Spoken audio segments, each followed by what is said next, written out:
Dinas Pemuda dan Olahraga memantau persiapan atlet Sumsel yang akan turun di Pekan Olahraga Nasional Aceh Sumut September nanti. Termasuk memantau tes fisik atlet yang digelar KONI di Stadion Atletik Jakabaring Sport City Palembang. Pemprov meminta KONI Sumsel mempersiapkan atlet, mulai teknis maupun non-teknis.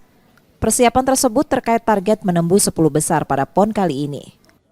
Tentunya target kita sama ya dengan target yang ditetapkan oleh kawan-kawan Pemprov, Cabur, dan KONI, karena mereka yang secara real dan teknis tahu tentang kondisi atlet dan juga peluang kita. Kita sepakat untuk PON Aceh Sumut ini kita bisa masuk di 10 besar. Kerjasama Dispora dan KONI Sumsel serta Pemprov Cabur dilakukan untuk mencapai target 10 besar PON Aceh Sumut 2024 ini. Nur Muhammad, Kompas TV, Palembang, Sumatera Selatan. Oke.